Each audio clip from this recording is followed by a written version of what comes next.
오늘 본문은 나훔 2장 말씀입니다. 하나님께서는 이 2장 말씀에서 이 니느웨 성을 심판하시고 계십니다.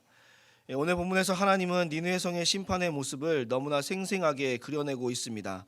마치 누군가가 니느웨 성의 멸망의 모습을 직접적으로 중계해 주는 것처럼 생생하고 생동감이 넘치게 이 니느웨 성의 심판받는 모습을 분명하게 가르쳐주고 있다는 것이죠. 그럼 왜 니느웨 성은 심판을 받고 있는 것일까요? 그것은 다름 아니라 그들이 하나님을 대적했기 때문입니다.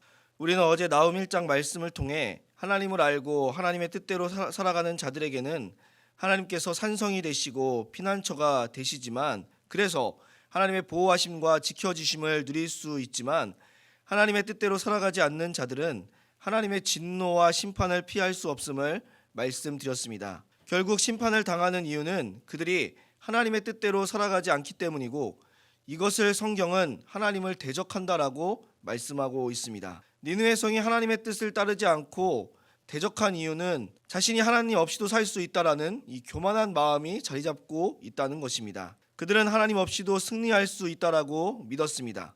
왜냐하면 그들의 군대는 고대 군동의 패권을 차지할 만큼의 엄청난 군사력을 가지고 있는 막강한 군대였기 때문입니다.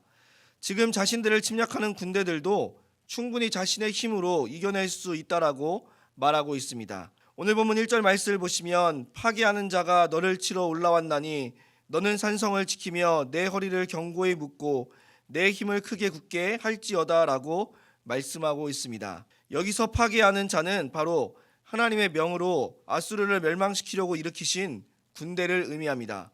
바로 이 군대는 바벨론과 메대의 연합 군대라는 것이죠. 솔직히 이 군대를 이겨낼 수 없습니다. 왜냐하면 하나님께서 일으키신 군대이기 때문에 그렇다라는 것이죠. 하나님께서는 이미 아수르를 패망시키기로 작정하셨기 때문에 그 군대를 이긴다라는 것은 불가능한 일입니다. 자신의 군사력을 믿고 이 군대들과 싸우려고 하기보다는 자신들의 죄를 뉘우치고 자신들의 죄를 반성하는 것이 오히려 심판을 당하지 않을 수 있는 유일한 방법이었습니다. 그들은 이미 한번 그와 같은 하나님의 구원의 은혜를 입었다라는 것을 생각해 볼 수 있어야 했습니다. 하지만 지금 그들이 하는 행동은 회개가 아닙니다. 그들은 전쟁을 준비하고 있습니다.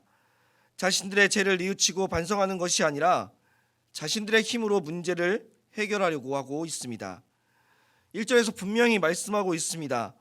파괴하는 자가 자신들에게 나올 때 그들은 무엇이라고 외치고 있냐 하면 내 힘을 크게 굳게 할지어다라고 말하고 있습니다. 파괴하는 군대는 무섭지만 우리는 충분히 그러한 군대를 이겨낼 수 있기에 우리의 힘을 크고 굳게 하자라는 것이죠. 우리의 군사력을 믿고 담대하게 싸우자라고 외치고 있는 것입니다.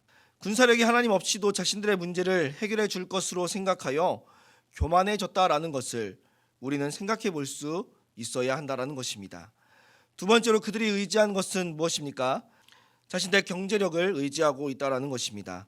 오늘 보면 9절 말씀을 보시면 이렇게 말씀하고 있습니다. 은을 노력하라, 금을 노력하라. 그 저축한 것이 무한하고 아름다운 기구가 풍부함이라 라고 말씀하고 있습니다. 강력한 군사력으로 주변 나라를 침략하고 공격한 결과는 그들에게 어마어마한 부를 가져다 주었다라는 것입니다. 그러니까 이 부를 니느웨 사람들은 꽉 붙잡고 있다라는 것입니다. 그것을 알 수 있는 것이 바로 저축한 것이 무한하고 아름다운 기구가 풍부함으로라는 말씀을 통해서입니다. 이 부를 쌓아놓고 있다라는 것은 무엇을 말하고 있습니까? 자신들에게 너무나 소중하고 너무나 귀한 것으로 여기고 있기 때문에 그렇다라는 것이죠. 사랑하는 우리 성도님들, 나에게 너무나 소중한 것은 우리는 어떻게 행동할까요? 우리 역시도 보관하고 저장한다라는 것이죠. 내 마음속에 고이고이 간직하고 내 마음속에 쌓아둔다라는 것입니다. 문제는 무엇입니까?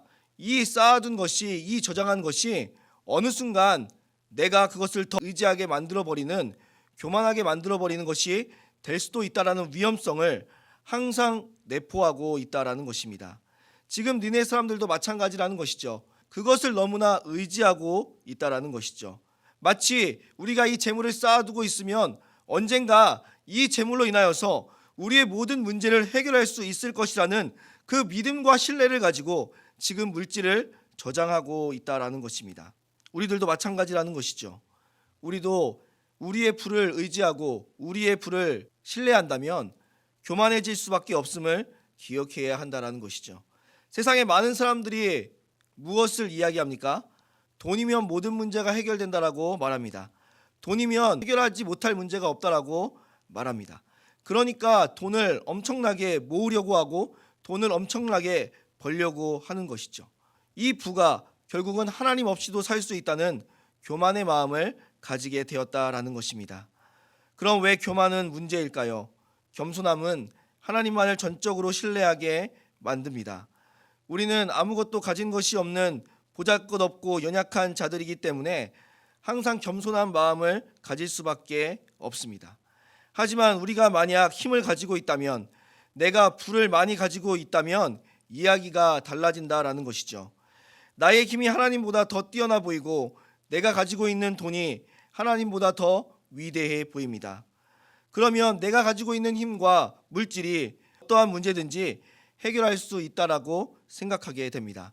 더 이상 하나님을 신뢰하지도, 더 이상 하나님을 의지하지도 않습니다.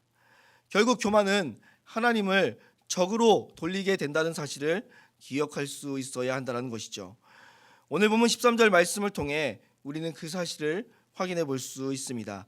13절 말씀을 보시면, 만군의 여호와의 말씀에 내가 내 대적이 되어 내 병거들을 불살라 연기가 되게 하고 내 젊은 사자들을 칼로 멸할 것이며 내가 또 내 노력한 것을 땅에서 끊으리니 내 파견자의 목소리가 다시는 들리지 아니하리라 하셨느니라 라고 말씀하고 있습니다.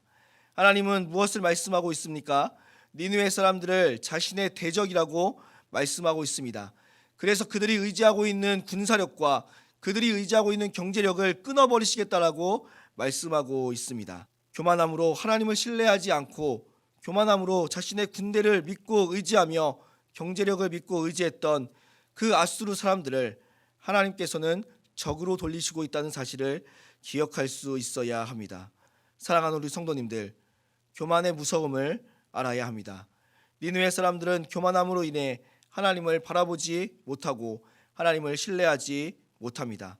그래서 하나님을 적으로 만드는 우를 범하고 있음을 우리는 생각해 볼 수 있어야 합니다. 우리는 겸손하게 우리의 연약함을 인정하고 하나님만 바라보아야 합니다.